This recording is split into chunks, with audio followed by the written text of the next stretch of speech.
వృశ్చిక రాశి వారికి ఈ వారం అనుకూలమైన పరిస్థితులు గోచరిస్తోంది. వృత్తి ఉద్యోగాల పరంగా చాలా బాగుంది. వ్యాపార పరంగా కూడా బాగుంది. బంధుమిత్రులతోటి కలిసి ఆనందంగా గడుపుతారు. ఖర్చు కూడా తగ్గించుకుంటారు. అదుపులో ఉంటాయి. ఒక ఇల్లు కానీ స్థానం కానీ కొనుగోలు చేస్తారు. భూ సంబంధించిన విషయ వ్యవహారాలు సానుకూలంగా ఉన్నాయి.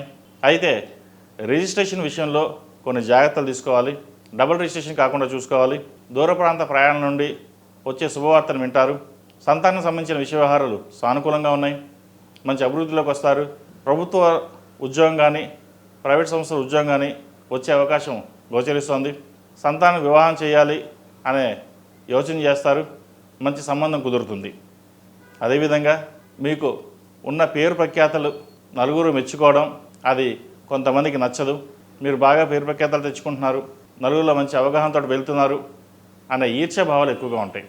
అది బంధువులు కావచ్చు, బయట వాళ్ళు కావచ్చు, ఎవరైనా సరే వాటి విషయాలను పక్కన పెట్టి మీ ధోరణిలో ఎటువంటి మార్పు లేకుండా మీరు ముందుకు వెళ్ళండి. అది మంచి ఫలితాలను ఇస్తుంది. జీవిత భాగస్వామి సలహాలు సూచనలు పాటించండి. అలాగే వ్యాపారంలో ఈ వారం మంచి లాభాలు తెచ్చే విధంగా గోచరిస్తుంది. మంచి అవకాశాలు కలిసి వస్తాయి. అయితే ఆరోగ్య విషయంలో మటుకు కొన్ని జాగ్రత్తలు తీసుకోవాలి. ద్వితీయ పంచమాధిపతి గురువు అష్టమంలో కంబస్ట్ అయి ఉన్నారు. ఆరోగ్యపరంగా చిన్న చికాకులు ఉంటాయి. ముఖ్యంగా హృదయం సంబంధించి కావచ్చు, అలాగే లివర్ సంబంధించిన విషయం కావచ్చు, ఇండైజెషన్, యాసిడిటీ ఇటువంటి ఇబ్బంది పెట్టే విధంగా గోచరిస్తుంది. వాటి విషయంలో కొంచెం జాగ్రత్తలు తీసుకోండి. ఈ రాశిలో మించిన విద్యార్థులకు కాలం అనుకూలంగా ఉంది. దూర ప్రాంతాల నుండి మంచి అవకాశాలు కలిసి వస్తాయి. విద్యా అవకాశాలు చక్కగా ఉంది. ఉద్యోగ ప్రయత్నాలు చేస్తున్న వారికి ఉద్యోగ అవకాశాలు కూడా చక్కగా ఉంది. ఎటువంటి ఇబ్బంది లేని వాతావరణం ఉంది. అయితే ద్వితీయ షష్ఠమాధిపతి అయిన కుజుడు కేతువుతో దశములో ఉన్నారు. వృత్తిపరమైన ఇబ్బందులు కొన్ని చికాకు పెట్టిస్తుంటాయి. అలాగే ప్రయాణాల విషయంలో కొన్ని జాగ్రత్తలు తీసుకోవాలి.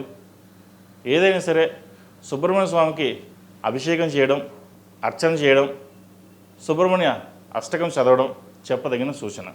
ప్రతిరోజు ప్రతినిత్యం ఓం నమో నారాయణ ఒత్తులతో దీపారాయణ చేయండి. మంచి ఫలితాలు సంప్రాప్తిస్తాయి. అదేవిధంగా ఈ రాశిలో జన్మించిన స్త్రీలకు వృత్తి ఉద్యోగాల పరంగా వ్యాపార పరంగా కాలం అనుకూలంగా ఉంది. భాగస్వామ్య వ్యాపారాలు కలిసి వస్తాయి. భూ సంబంధించిన వ్యాపారాలు కావచ్చు, రియల్ ఎస్టేట్, కన్స్ట్రక్షన్, ఫుడ్కి సంబంధించిన వ్యాపారాలు కావచ్చు, చిరు వ్యాపారస్తులు, డెంటిస్టులకు, కాస్మెటిక్స్, హోటల్ మేనేజ్మెంట్లో ఉన్న వాళ్ళకి, రైతులకు ఈ వారం కొంత సానుకూల పరిస్థితులు గోచరిస్తుంది.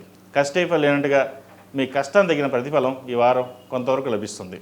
అయితే స్త్రీలు ఆరోగ్యపరమైన కొన్ని జాగ్రత్తలు తీసుకోవాలి. లివర్ సంబంధించి, థైరాయిడ్ సంబంధించి, స్కిన్కి సంబంధించిన ఇబ్బంది పెట్టే విషయంగా గోచరిస్తోంది. వాటి విషయంలో కొన్ని జాగ్రత్తలు తీసుకోండి. ఆహార నియమాలు పాటించడం ఎంతో ముఖ్యం. ఈ రాశిలో జన్మించిన వారికి కలిసి వచ్చే సంఖ్య 6, కలిసి వచ్చే రంగు మెరూన్. ఏదైనా పని మీద బయటకు వెళ్ళేటప్పుడు మంగళవారం కానీ గురువారం అడిగిన వెళ్ళండి. మంచి ఫలితాలు సంప్రాప్తిస్తాయి. తదుపరి ధనుసు రాశి.